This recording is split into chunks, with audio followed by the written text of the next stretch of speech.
Starbucks case analysis, Westchester University, MBA 699, Group 6 by Gloria Badanac, Timothy Grossman, James Villian, Joy Varney, and Bradley Wiseman.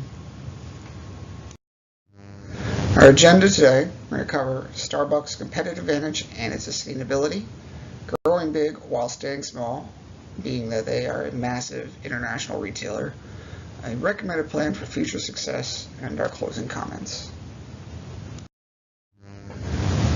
Starbucks' competitive advantage. Poised with a competitive advantage inclusive of a reputation for quality premium coffee via their brand reputation. Starbucks is known for serving these things and proving very friendly customer service. It prides itself on being able to serve both the discerning coffee customer as well as the everyday person. An expansive U.S. presence and growing worldwide footprint, a depth of experience and know-how through years of learning and familiarity with the coffee industry. Starbucks successfully introduced the European coffee bar culture in the U.S. in the 1980s and created the path for many other coffee bars to follow. Its depth of experience and learnings in the coffee bar industry, the partnerships it has built with coffee bean farmers, roasters, cooperatives, and even governments, has allowed them to venture into uncharted territories such as partnering with ice cream maker dryers to offer Starbucks coffee flavors are hard to beat. In addition, they also have a robust employee training and benefit program, facilitating superior service, as we mentioned before, and a unique, personalized, and upscale customer experience. Are these advantages sustainable? Yes, assuming they safeguard their reputation for high-quality premium coffee, minimize their opponents' ability to imitate via fair trade sourcing and partnerships, expand talent offering and implement employee retention program, and enforce equitable labor practices when expanding globally while continuing to work with local partners and remaining respectful of the culture it is entering. In addition to their expansive presence in the U.S. and growing global presence, based on their own experience, these competitive advantages are difficult to sustain. For example, take the Starbucks reputation of providing premium specialty coffee. In 2006, McDonald's entered the coffee market by introducing a Brazilian blend coffee on its menu. 2 years later, it opened McCafe, which primarily offers specialty coffee drinks at a lower price than Starbucks.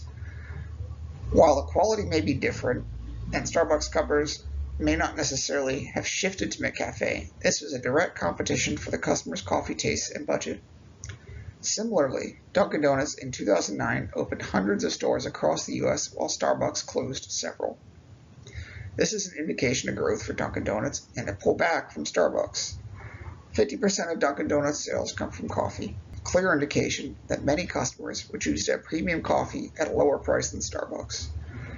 While these advantages can also work to be a disadvantage, Starbucks should be able to use this to better serve its future growth. For example, Starbucks will be able to compete by providing new, exciting coffee flavors, such as their caramel macchiato. They are already doing this by offering a coffee of the day or specials for the week, month, season, etc.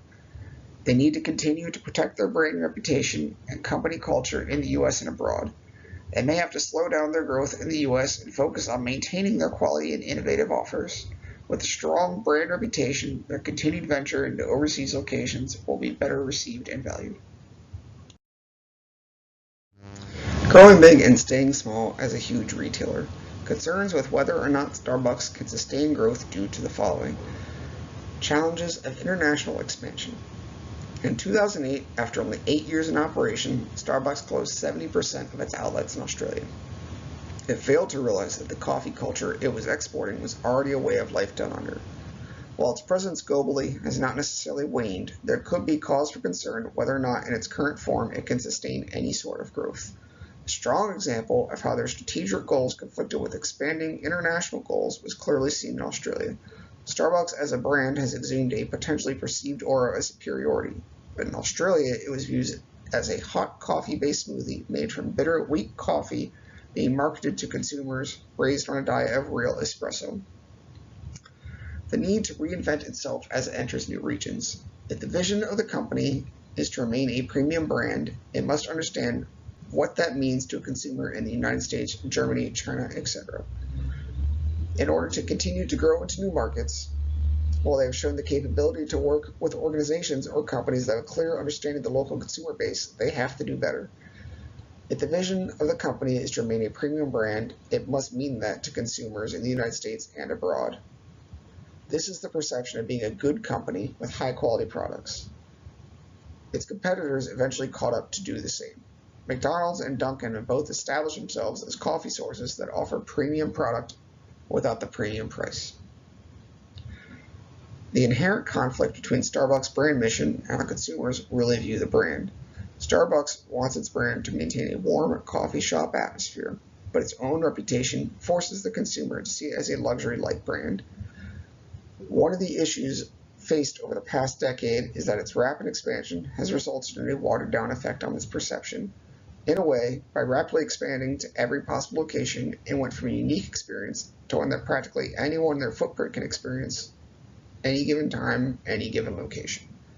While perhaps the quality remains the same, it doesn't necessarily correlate to that perception, as displayed by the newer generation of coffee drinkers that sees Starbucks as just another stop for a beverage and/or a snack.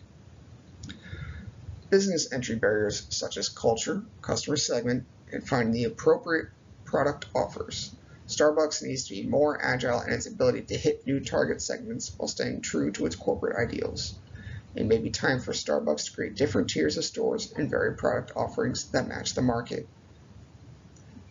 It may require some soul searching and shifting of gears, but the approach is to simply bring premium and pride to wherever it wants to set up shop. The problem with that is the obvious barriers to entry based on business because of the culture. Starbucks needs to be more agile in its ability to hit new target segments. Recommendations for future successes. Starbucks can most definitely grow big while staying small, so long as it adheres to the following recommendations for future success. Optimize resource performance, such as top-notch training and onboarding for staff to maintain competitive advantage. Develop laser-sharp focus on minimizing the ability to be imitated, transferred, or replicated, i.e., McCafe geographic footprint and Caribou coffee bean resourcing.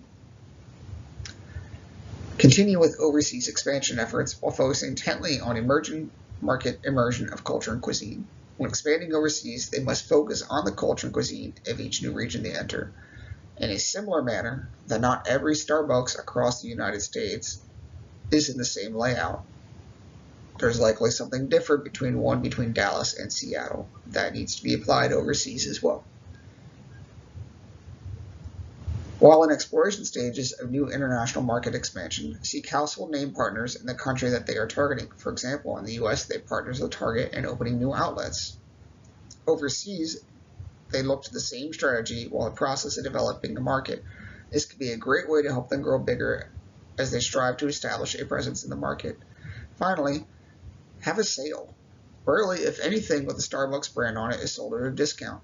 This would tarnish the elite image they wish to purvey. However, if they could find a way to maybe tie in that discount to multiple buy products, or offering a discount when purchased with a certain coffee filter or used with a credit card that is commonly seen as elite, American Express possibly, they could maintain that image while trying to grow big and staying small. Concluding comments. Starbucks' growth trajectory is promising. They need to remain vigilant of core competencies and don't overshoot. They need to exploit their resources effectively, and they need to consistently measure their performance plan via a balanced scorecard.